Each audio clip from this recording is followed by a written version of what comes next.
Hi guys, welcome to the latest episode of Cricket Draft Insight. Andrew Flintoff has been named as the coach of the England Lions.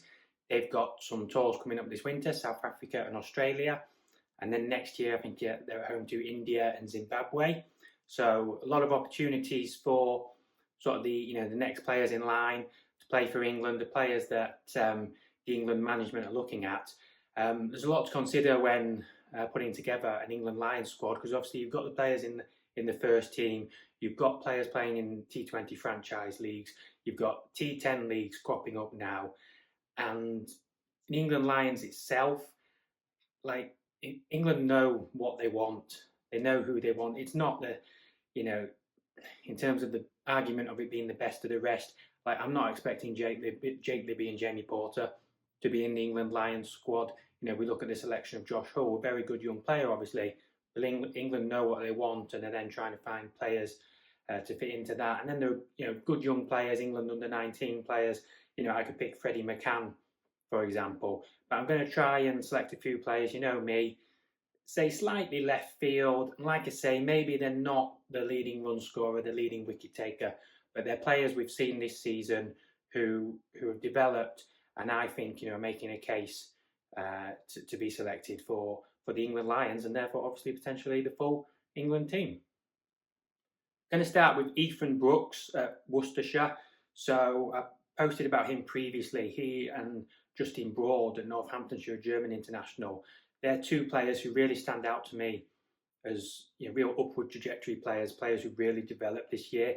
Ethan Brooks, joined Worcestershire at the start of the season. I said, they got a lot of sort of middle order batters, right arm pace bowlers. He played a couple of county championship games, didn't do a lot. He played a bit of one-day cricket before, hadn't always bowled. Then he was in the Worcestershire T20 side. Obviously, they had a lot of injury issues, and he just sort of grew in opportunity and responsibility. He was making some sort of funky 15s, bowling a little bit, then more responsibility with the ball, bowling 4 overs, taking 2 or 3 wickets, decent economy, very good fielder, and then even the runs, teens and 20s. There was a 40 odd or 2, the half century, and I think he got a half century in the county championship. It's all just come together across the formats. So potentially a free facet, free format player, and I think a lot of people playing the cricket draft games really identified him as being inexpensive, move county, good player to have in your squad, and like I say, just grew in responsibility. So Ethan Brooks of Worcestershire is my first suggestion for some England Lions recognition. The second player for whom I'd like to pitch a case is Glamorgan's Ben Kellaway. Did really well in the One Day Cup last year. He was in my team. Did really well bat and ball. Played a bit in the T20s this year, and there were a few players for Glamorgan. They've got a few sort of batters who bowl off spin and the sort of mixed sort of responsibility and batting down the order, and lack of clarity with the roles. But again, in the One Day Cup, Ben Kellaway put in some decent performances. And after a tricky start in the county championship, he opened the batting the other week. Fortunately, then got injured, but he did get some runs after a couple of runless and wicketless games. So he got some runs, he got some wickets. So a really, really good player. And again, I'd say like Brooks, kind of 3-dimensional player. Got a lot to offer as an all-round package, and still a lot to come, obviously. But just another one who I think has shown that he can really offer something. He's on the way up, can continue to develop, and you would like to think would benefit from an England Lions experience. So, South Africa, Australia might not be perceived to be spin paradises, but you've still had very successful spinners in that part of the world. So Ben Kellaway is the next player I'd put forward for England Lions recognition this winter. The third player that I'd like to suggest for England Lions recognition is one who's maybe a bit more geared towards Australia. A player who I think did maybe have some Lions or Academy recognition a few years ago, and that's Zach Chappell. Now, I did mention the potential of Zach Chappell for England, and I think somebody was sort of scoffing at me. But he's gone to Derbyshire, and he really has kicked on. Bat and ball across the formats. He's a tall player, gets some bounce. He's taken wickets, like I say, across the formats.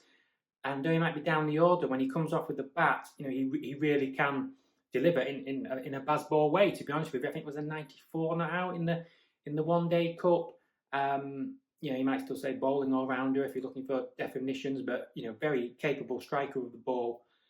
He's done well at the, opening the bowling at times in the shorter format for Derbyshire, alongside Pat Brown, who's another one to be seeking some more England recognition. A nice contrast there.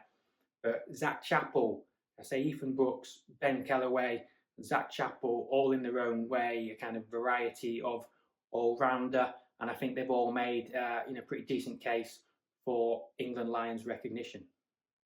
So we've covered a few all-rounders there. I'd like to mention a batter and a bowler. There's a few other players I could make a case for, but I'm going to try and sort of share the love between counties here. Cashy Valley is definitely one I could make a case for, but we've had Ethan Brooks from Worcestershire. So no Yorkshire bias at all. There's a couple of players, a few players. George Hill, if I wanted another all-rounder. Will Luxton, but I'm going to say James Wharton.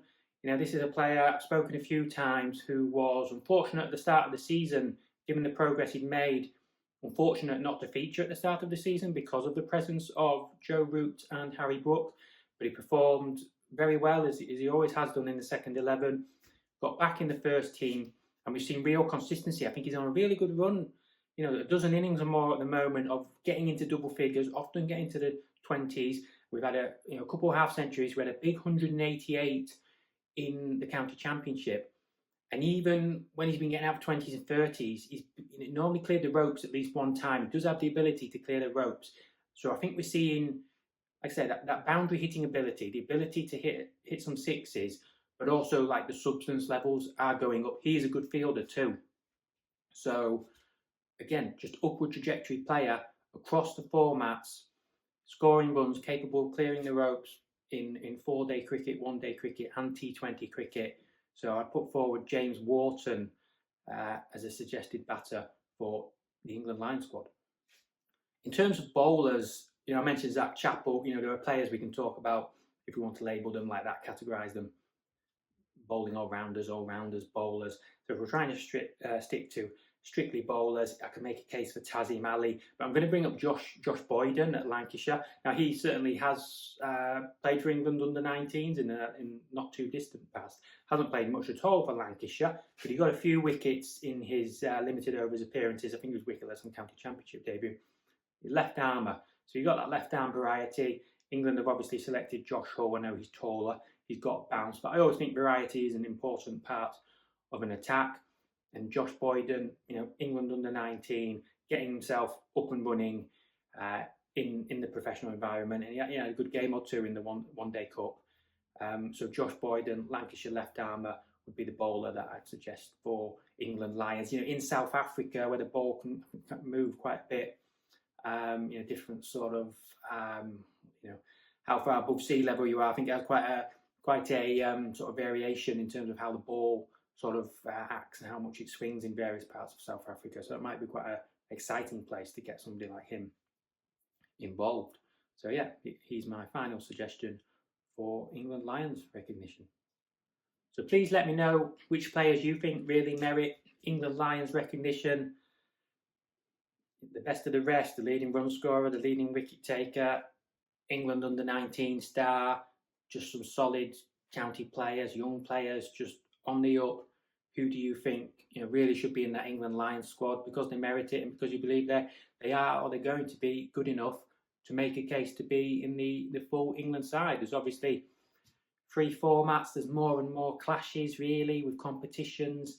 T20 finals day, as we know, as we go ahead. So there's potential opportunity for a number of players to earn caps there. So please let me know in the comments section which players you really think should be called up for England Lions this winter.